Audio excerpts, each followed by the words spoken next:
Jadi kita pengirimannya itu kita memang tepat waktu. Kita jamin itu. Jadi tidak mungkin orang itu kelaparan. Kalau makan siang sebelum jam 12 pasti sudah sampai di tempat. Baik itu di kantor, di rumah, itu kita pasti sampai tempat ataupun di sekolah gitu kan. Terus kemudian variasi menunya luar biasa. Terus kita dimasak dengan bahan baku yang berkualitas. Karena kita ada chef-chef yang handal. Kita coba, biasanya kalau ayam kecap tuh identik sama manis banget. Ini harusnya tengah-tengah. Iya.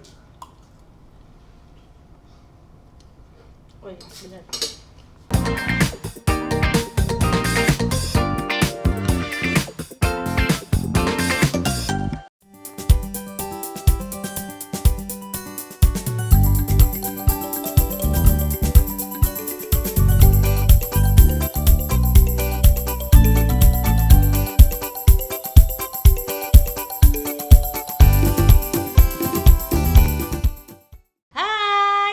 Jatim, balik lagi nih dengan Wahyu Hestining dia. Kali ini kita bersama saya di program Makan Yuk. Nah, biasanya nih kalau kita program Makan Yuk itu kita datang ke restonya atau kita datang ke tempat makannya. Tapi kali ini saya mendatangkan khusus untuk Anda Sobat Berita Jatim yang ada di rumah, seorang pengusaha catering di Surabaya. Nah, kira-kira kalian di sana penasaran nggak sih seperti apa ceritanya? Dan akhirnya dia memilih usaha catering di kota Surabaya. Sudah bersama saya, di depan saya Bapak Vicky Yosida. Siang, Pak. Siang. Sore ya. Bapak gimana kabarnya, Pak? Baik, alhamdulillah. Iya, Pak. Jangan tegang ya, Pak. Ya. Santai aja, karena kita bicara makanan ini, Pak, ya kan? Iya, Pak. Kalau kita bicara soal sedikit makanan nih, Pak, ya. Di Surabaya sendiri ini kan banyak banget, Pak, icon-icon makanan nih, Pak, ya.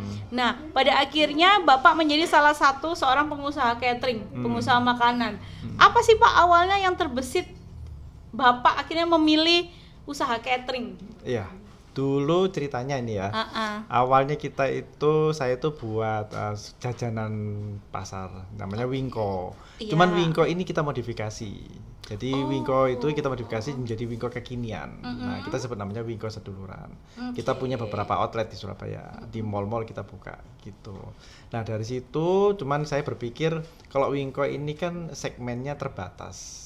Iya, nggak semua orang itu juga suka jajanan yang manis ya, manis, Pak. Betul, apalagi mengandung kelapa ya. Iya, tapi Wingko itu memikat hati, Pak, karena dia legit ya kan. Kalau legit itu opposite.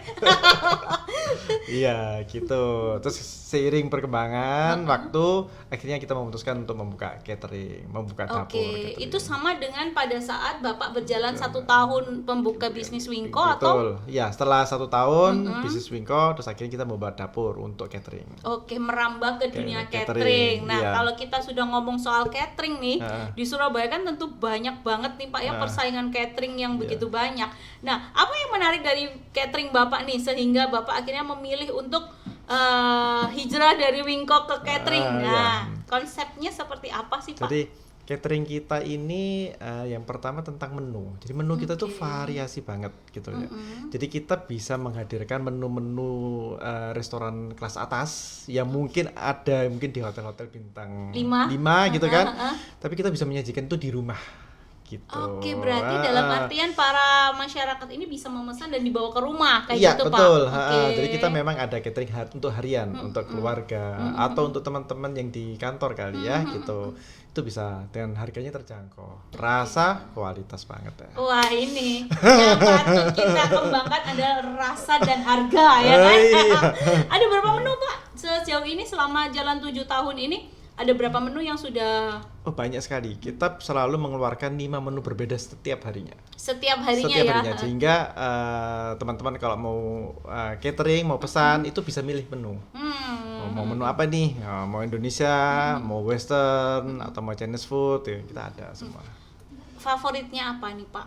Favorit. Salah satu menu masakan yang recommended dan banyak disukai sama para pecinta-pecinta makanan nih, Pak. Nah, itu apa? Sekarang yang nomor 1 gudeg kita. Enak banget itu. Iya. Harusnya tadi kita pesen dulu ya gudegnya ya. Jadi kita nggak perlu datang jauh-jauh ke Jogja, di Surabaya sudah bisa pesen ke Bapak catering Seduluran, ya kan? Betul. Itu pemesanan itu tergantung dari request masing-masing konsumen. Betul. Cuman memang dalam satu hari itu ada menu terbatas, 5 menu yang kita sediakan. Jadi orang-orang tinggal milih aja gitu. Iya Pak. Banyak kan catering sekarang berjamuran dengan segala inovasinya ya. Bukan cuma dari menu-menunya, tapi juga dari kemasannya kayak gitu. Kalau dari catering seduluran sendiri nih Pak, apa sih Pak yang menarik dan apa sih yang beda dengan catering-catering lainnya nih? Pelayanan ya kita ya. Jadi kita pengirimannya itu kita memang tepat waktu. Kita jamin itu. Jadi tidak mungkin orang itu kelaparan. Kalau makan siang sebelum jam 12 pasti sudah sampai di tempat. Baik itu di kantor, di rumah, itu kita pasti sampai tempat ataupun di sekolah gitu kan. Terus kemudian variasi menunya luar biasa. Terus kita dimasak dengan bahan baku yang berkualitas. Karena kita ada chef-chef yang handal. Terjamin ya. Terjamin. Higienis pula ya. Iya. Dan untuk secara kemasan sendiri sejauh ini selain kita bisa beli borongan apa ya per pack kayak gitu Pak, apa ada ya kayak menerima pesanan dengan jumlah kecil nggak sih? Bisa, bahkan kita tidak ada minimum order. Tidak ada minimum order, bahkan kita juga tidak perlu berlangganan juga. Hari ini ikut, besok nggak ikut juga boleh. Atau ikut tanggal 1, tanggal 5, tanggal 9 itu juga boleh. Jadi kita kemasannya cantik juga, jadi kemasan tin wall, jadi tidak mudah tumpah. Terus cukup oke kalau kita makan bersama-sama di kantor gitu kan. Aduh semakin saya penasaran bagaimana rasanya ya. Melihat dari ceritanya Bapak Vicky aja saya sudah membayangkan seperti apa itu kan. Apalagi sekarang itu banyak orang-orang yang malas masak ya Pak otomatis ya selalu minimal catering lah per hari kayak gitu. Nah, untuk suka duga sebagai seorang pengusaha catering nih Pak, karena kan Surabaya juga banyak nih Pak bermunculan catering-catering baru kayak gitu. Kalau dari segi Bapak, karena secara pribadi kan sebelumnya sudah pernah menjadi seorang pengusaha kuliner. Kalau dari Bapak berbisnis catering dengan segala persaingannya di Surabaya sejauh ini seperti apa? Kebanyakan dari kita itu adalah dunia catering itu price leadership. Jadi harga itu selalu dinomorsatukan, persaingan. Tapi akhirnya kualitasnya dijatuh-jatuhkan. Itu kan. Benar. Menunya kira-kira sama. Sama-sama ini gudeg ini. Kenapa yang ini cuma sekian nih? Nah, tapi bahan bakunya bagaimana? Higienis enggak? Iya kan? Berkualitas atau tidak? Itu yang perlu kita jaga. Kalau dari Pak Vicky sendiri cara menjaga kualitas yang baik dan benar, apakah ada quality control tersendiri sih? Pasti. Kita ada quality control sendiri, quality rasa itu sendiri. Pemilihan bahan baku itu kita memang selected banget gitu loh. Kalau catering seduluran nih Pak, identik rasanya apa? Karena kan setiap catering itu pasti punya ada identik taste yang apa ya istilahnya beda kayak gitu Pak. Kalau dari catering seduluran sendiri itu taste yang ditonjolkan dia lebih ke Chinese food kah, rasa gurihnya, atau ke Jawa Tengah yang lebih rasa manis kayak gitu Pak? Kita Nusantara ya, lebih ke Jawa Tengah, Jawa Timur gitu. Nano ya, jadi beragam tergantung pemesanan. Nah, jatuh bangun kan pasti ada ya Pak ya, terutama COVID kemarin. Nah, untuk bisa menjaga konsistensi sendiri sejauh ini seperti apa sih Pak suka dukanya Bapak berkecimpung di dunia bisnis kuliner seperti ini? Jadi waktu awal dibentuk catering ini kan kita melayani untuk wedding, kita melayani untuk event dan sebagainya, nasi kotak untuk event. Begitu COVID semua tidak ada. Tidak ada wedding, ya kan? Tidak ada event di kantor, tidak ada event di gedung dan sebagainya. Tapi kita bisa bertahan karena akhirnya karena kualitasnya kita bagus, higienis, terus kemudian pemilihan bahan baku bagus, akhirnya kita memasuk salah satu rumah sakit di Surabaya. Akhirnya jemput bola ya Pak? Masuk rumah sakit, masuk teman-teman yang isoman, isolasi mandiri itu ya kita pasok itu, kita berpartisipasi dan akhirnya catering itu bisa bertahan. Berarti banyak cara untuk bisa menutup supaya kita tetap bisa produktif menghasilkan berputar lah ya istilahnya kayak gitu. Benar, menghasilkan cuan itu yang lebih penting. Itu yang maksudnya saya itu. Tapi untuk cara memaintain sendiri sejauh ini Pak, selain menggunakan sosial media, bagaimana pelanggan-pelanggan Bapak itu akhirnya oh iya ya nih seduluran nih akhirnya cukup recommended nih untuk para konsumen catering kayak gitu. Itu seperti apa sih Pak kalau dari secara maintenance? Makanan tuh yang nomor satu pasti rasa. kualitas makanan. Itu yang pertama itu. Itu jangan disepelekan seperti itu. Yeah. Yang kedua memang kita maintain customer, kita selalu komunikasi dua arah sama customer tentang gimana sekarang punya ide menu apa, pengen masak makanan apa, nanti akan kami keluarkan di bulan berikutnya atau di minggu berikutnya. Kita ada seperti itu. Berarti dalam artian Bapak punya standar operasional prosedur dan timetable yang harus dikeluarkan dalam setiap harinya atau minggunya untuk berganti-ganti menu ya Pak. Kalau dalam kurun waktu 1 minggu nih Pak, yang paling best seller nih, biasanya masyarakat itu lebih suka masakan rumahan atau seperti apa jenis-jenisnya yang paling banyak? Lebih banyak masakan rumahan. Seperti apa itu contohnya Pak? Contoh tadi ya sop itu, sop sayur, sop sehat. Masih best seller ya itu ya Pak ya? Masih best seller banget gitu. Karena memang kita bahan dasarnya juga bagus gitu. Ada yang pernah pesen jangan asem nggak sih Pak? Ada.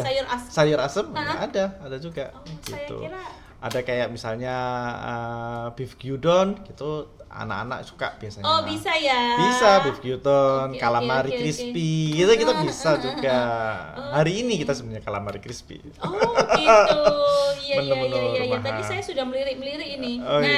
Ini Bapak Vicky bawa satu makanan nih, makanan khas rumahan nih ya kan ya Pak ya. Rumahan banget. Rumahan banget ya Pak. Mungkin saya bisa sedikit spill ya. Buat intermezzo ke sobat-sobat Berita Jatim yang ada di rumah biar mereka itu mengobati rasa penasarannya nih. Biasanya tuh makanya yuk kita tuh datang ke restonya Pak. Dan kita mencicipi setiap menu-menu restonya. Nah, karena ini edisinya spesial kita datangkan pemilik cateringnya. Nah, terpaksa ya kita melihat ada di depan kita. Ini salah satu menu rumahan yang ada di catering Saduluran, ya kan? Nah, biasanya nih Pak, dalam satu kotak ini Pak, itu berapa menu sih yang dipesan? Dalam artinya satu kotak itu kan ada beberapa ini ya, tempolan itu kan. Nah, itu biasanya harganya mulai berapa sampai berapa dan isiannya apa aja? Rata-rata kalau orang itu satu kotak sekitar 20.000. Itu biasanya itu ada lauk utama, ada lauk pendamping, ada sayur. Intinya seperti itu. Biasanya seperti itu. Tapi overall kita bisa membuat sesuai budget. Budget berapapun kita bisa buat. Budget terkecil pun kita pernah buat. Gitu. 15.000 pun. Benar 15.000 bisa? Bisa. Bahkan ada anak sekolah yang cuma 12.000 pun kita bisa untuk event. Wah, ini menjadi salah satu referensi. Tapi VIP ya? 70.000 kita bisa. Wah, ini menarik saya untuk kapan-kapan next kita join Pak. Karena apa? Basic 15.000 itu sudah dan itu kerdus juga Pak. Iya. Kotakan. Dengan jenis menu yang ada di dalamnya apa saja? Contohnya nih Pak. Contoh mungkin ada ora-arik buncis gitu kan. Kasih ayam gitu. Itu juga 15.000 juga oke. Mungkin tiga menu ya Pak ya. Jadi sayur, ikan sama ikan pendamping.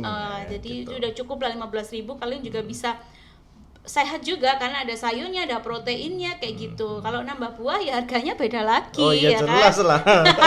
Buat sobat-sobat Berita Jatim yang ada di rumah, kalian bisa lah nanti ya follow akunnya yang ada di bawah sini nanti ya. Kalian cek, kalian kepoin menu-menu apa aja. Nah, tadi nih Pak Vicky nih sebelum datang ke sini udah saya kontak Pak, jangan lupa ya Pak bawa salah satu menunya. Nah, kita spill nih menunya nih ya kan. Ini lunch, makan siang ya Pak? Ya, makan siang. Makan siang, harga itu rumahan ya Pak? Harga rumahan banget itu. Harganya nanti bisa telepon Pak Vicky ya. Kalau menu ini harganya berapa?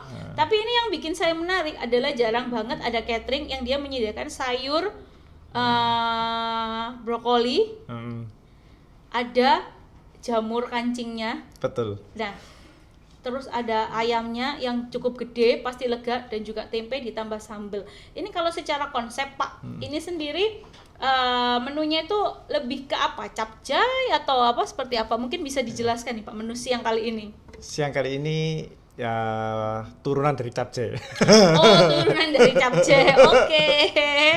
Modifikasi lah. Modifikasi ya. Jadi ini ada sayur brokoli yang kita dicampur tumis sama jamur kancing. Yang mahal jamur kancingnya Cai ya kan? Kalian itu harus berpikiran ya, jangan berpikiran kalau kita punya budget segini terus kalian biasanya kan ada yang kayak gitu ya Pak. Budget segini dia mintanya ini. Coba saya ke pasar ya kan. Harga sayur berapa? Harga ini berapa ya kan? Nah, Terus dilanjut lagi ada ayam masak itu apa?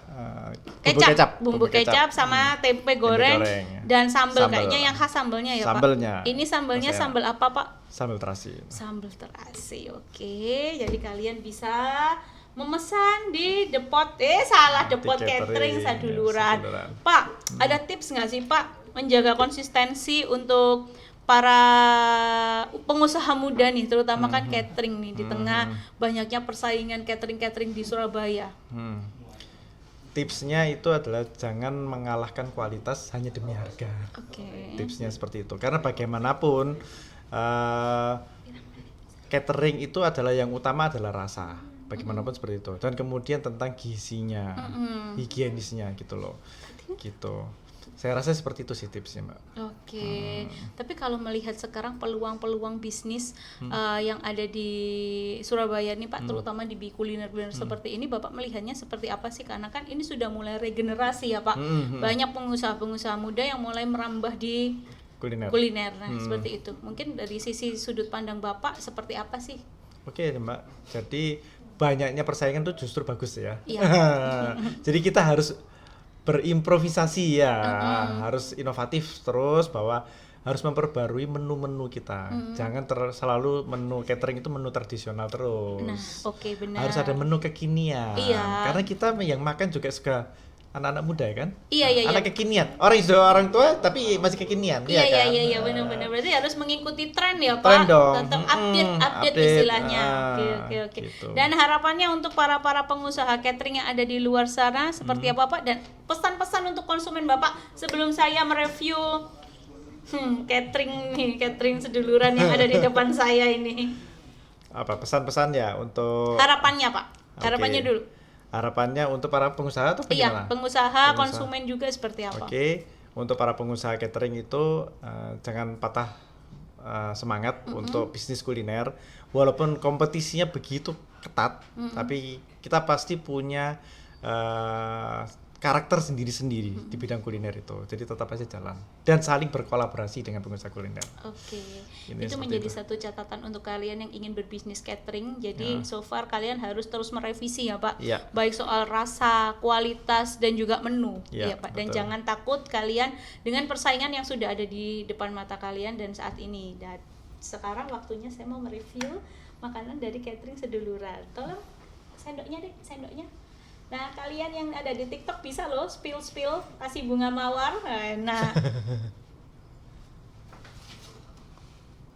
Ini yang best seller katanya adalah sambelnya. Iya. Kita coba. Saya soalnya tertarik, ini tadi ada perpaduan antara brokoli, ada ayam cincangnya juga ya Pak. Ada ayam cincangnya juga, betul. Ini harga berapa Pak? Itu 20.000. 20.000. Nggak terlalu mahal juga sih. Mau disendok ini ternyata.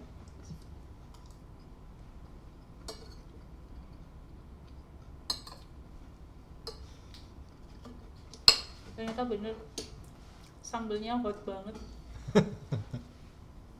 Terasinya emang kerasa. Lomboknya lebih terasa. Pedes ya? Pedes banget Pak. Kalau dari oseng-oseng ya kalau bilang oseng-oseng brokolinya sendiri itu dia taste-nya lebih gurih ya Pak. Cuman yang beda di sini adalah biasanya kalau ada yang campuran brokoli sama jamur itu langu kayak gitu loh Pak.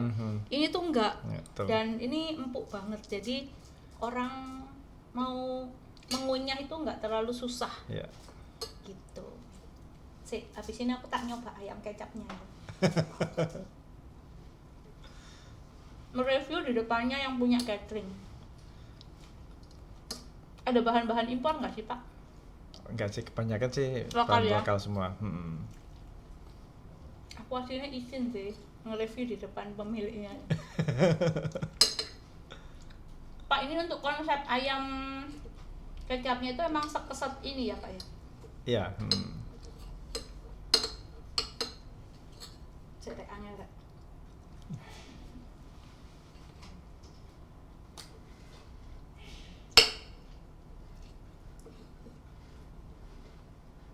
Kita coba, biasanya kalau ayam kecap tuh identik sama manis banget. Ini harusnya tengah-tengah. Iya. Oh iya, benar.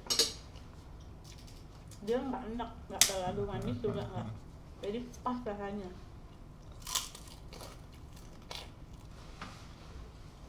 Cukup rekomendasi nih. Kalau saya kasih nilai 8,9. Karena yang saya nggak cocok sambelnya pedes banget. Karena saya nggak suka sambal Pak. Iya, Jadi, iya. tapi enak so far. Cocok ini untuk anak yang diet. Soalnya dia taste-nya nggak terlalu asin, nggak terlalu manis. Jadi cocok buat yang kalian lagi diet ataupun ingin menu-menu sehat ya Pak. Iya, betul. Pak Vicky, saya terima kasih sekali sudah mampir di konten kita. Mungkin next kalau ada inovasi baru, Japanese food atau Korean food, kita bisa ya Pak mencicipi, datang ke ke dapurnya, kita boleh cicipi di sana kita ya. Kita masak sama-sama gitu. Mantap Pak. Kalau diperbolehkan kita gitu datang ke sana Pak. Iya, boleh. Jangan lupa untuk kalian tetap tontonan program kita di Berita Jatim TV. Sampai jumpa, like, share dan komen di YouTube channel kita. Sampai jumpa.